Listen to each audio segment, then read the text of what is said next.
Hello everyone, आपने shark tank देखा होगा। जो शार्क टैंक में सिर्फ एकमात्र शार्क है अमन गुप्ता, जिनकी कंपनी प्रॉफिटेबल है। तो आखिर अमन गुप्ता ने अपनी कंपनी बोथ को इतना प्रॉफिटेबल कैसे बनाया? उन्होंने बोथ की शुरुआत 2016 में की थी और आज FY 2022 में उनकी कंपनी का रेवेन्यू 2873 करोड़ रुपीस है, with profit of 68.7 crore rupees. आखिर उन्होंने ये सब कैसे अचीव किया, जबकि जब उन्होंने अपनी कंपनी स्टार्ट की थी और आज भी उनके पास ढेर सारे कंपटीशन है। नॉइस हो गया, JBL हो गया, रियलमी, यहाँ इतने ढेर सारे कंपटीशन के बीच भी उन्होंने अपनी कंपनी को नंबर 1 कैसे बनाया। आज उनकी कंपनी वर्ल्ड में 5th लार्जेस्ट वियरेबल मार्केट में रखती है और इंडिया में नंबर 1 है। तो वो कैसे वहां तक पहुंचे, कौन से ऐसे लेसन है जो हम सीख सकते हैं बोथ से?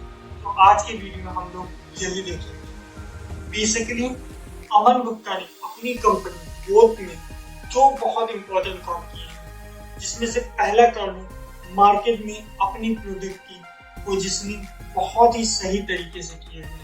इसमें उन्होंने 2 चीजों का बहुत सही ध्यान रखा। पहला प्राइस, दूसरा एडवर्टीजमेंट का। तो प्राइस का क्या था?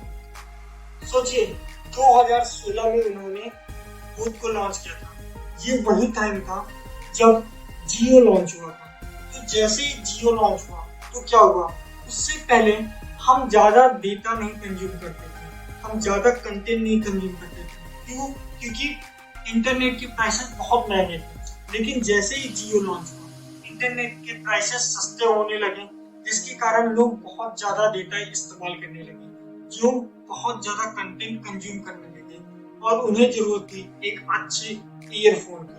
लेकिन उस समय एक बहुत ही बड़ी प्रॉब्लम थी ईयरफोन की मार्केट में। वो प्रॉब्लम क्या थी? कई ऐसे ब्रांड थे जो बहुत चीप थे, जो 200 रुपए 300 रुपए तक में अपने ईयरफोन देते थे, जिनकी क्वालिटी सही नहीं थी। और वहीं पर कई ऐसे ब्रांड थे जिनकी ईयरफोन 2000, 3000, 4000 रुपए में आते थे और वो एक मिडिल क्लास लोगों के लिए अनअफोर्डेबल हो गए थे। और बीच में एक गैप था 300 रुपए से लेकर 1000 रुपए तक का, जिसमें कोई भी प्लेयर नहीं था। फिर बोथ ने यहाँ पर एंट्री ली इस फील्ड में, क्योंकि उन्हें पता था कि कई ऐसे लोग हैं जो चाहते तो हैं अच्छी क्वालिटी का ईयरफोन, लेकिन वो 3000, 4000 का नहीं खरीद सकते और उनके लिए चीप क्वालिटी का ईयरफोन बेकार है, क्योंकि उससे साउंड क्वालिटी बेटर नहीं आई। फिर यहाँ पर उन्होंने अपना प्रोडक्ट लॉन्च किया विद प्राइस ऑफ, जो लाया 300 रुपए से 1000 रुपए के बीच, जिसके कारण ये जो मिडिल का सेगमेंट था, जो एकदम खाली पड़ा था, वहां पर उन्होंने बहुत ही आराम से मार्केट में पोजीशनिंग की। उसके अलावा उन्होंने दूसरी स्ट्रेटजी अपनाई, जीनियस मार्केटिंग। उन्होंने अपने प्रोडक्ट में एस्पिरेशनल वैल्यू बढ़ाने के लिए कई बड़े सेलिब्रिटी के साथ कोलैब किया, हार्दिक पांड्या, कार्तिक आर्यन, और वो यहाँ नहीं रुके। उसके बाद उन्हें समझ में आ गया था कि अपनी प्रोडक्ट को उन्हें लाइफस्टाइल की तरह ट्रीट करना होगा, जिसके लिए उन्होंने नेहा कक्कर, कियारा एडवाणी जैसे कई सेलिब्रिटीज के साथ कोलैब किया। इन 2 स्ट्रेटजी के कारण बोथ ने मिडिल सेगमेंट का बहुत बड़ा मार्केट अपने नाम कर लिया। क्यों? क्योंकि जो मिडिल सेगमेंट का प्राइस रेंज था 300 रुपए से लेकर 1000 रुपए तक था, उसमें कोई प्लेयर नहीं था।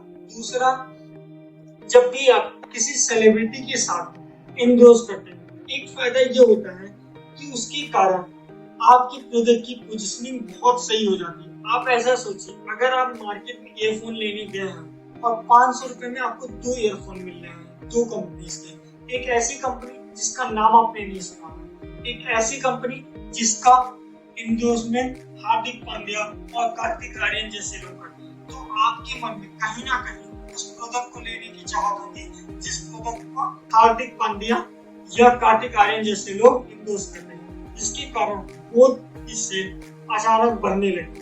और दूसरा उनकी स्ट्रेटजी थी कस्टमर सेंट्रिक अप्रोच। उन्होंने अपनी प्रोडक्ट को कस्टमर सेंट्रिक बनाया। उसको कैसे बनाया?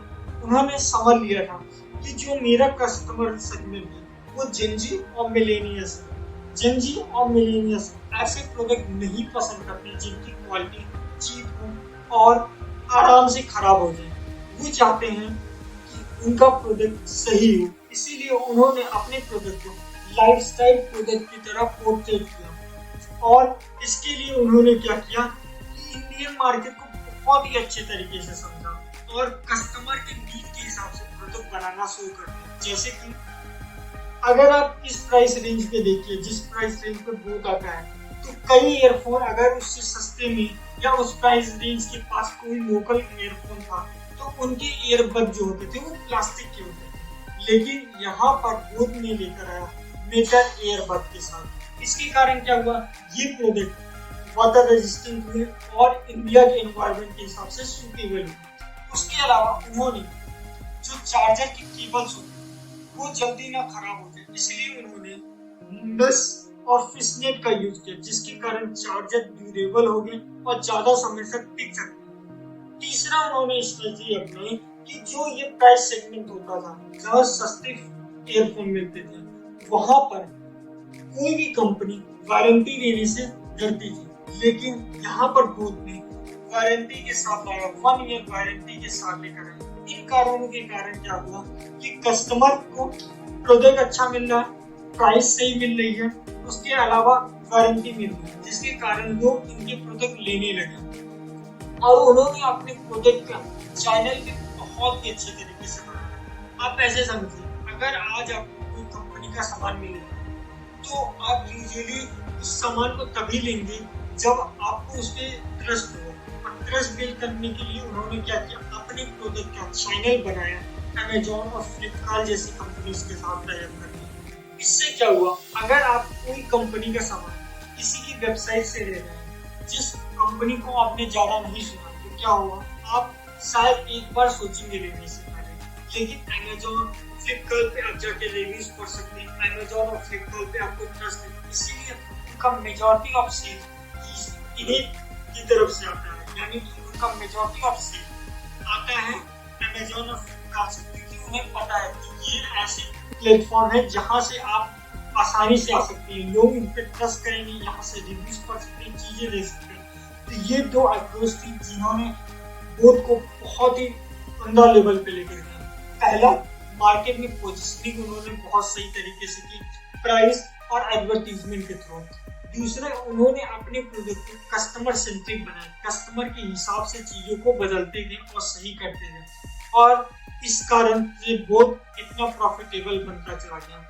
अब हम बोट की केस स्टडी से क्या सीख सकते हैं? पहली चीज कि अगर आप अपने प्रोडक्ट को बहुत सही तरीके से मार्केट में पोजीशनिंग करते हैं, चाहे वो प्राइस के हिसाब से हो, चाहे वो आप उस ब्रांड को लाइफस्टाइल की तरह पोर्ट्रेट करते हैं, अगर आप ठीक तरीके से काम करते हैं तो आपको कस्टमर मिलेंगे। दूसरा, आपको कस्टमर के नीड के हिसाब से चीजें बनानी पड़ेंगी, जैसे कि बोट ने किया, उनको पता चल गया था कि केबल्स को अगर वो फिशनेट करेंगे जिसके कारण उनकी ड्यूरेबिलिटी बढ़ेगी। दूसरा, उनको पता चल गया था इंडियंस को वाटर रेजिस्टेंस चाहिए, जिसके कारण उन्होंने मेटल यूज किया, ना कि प्लास्टिक यूज किया। इन कारणों के कारण क्या हुआ कि जब आपका प्रोडक्ट कस्टमर सेंट्रिक रहता है, कस्टमर भी उन प्रोडक्ट को लाइक करते हैं। आई होप आपको वीडियो पसंद आया होगा। मिलेंगे नेक्स्ट वीडियो में, टिल देन गुड बाय।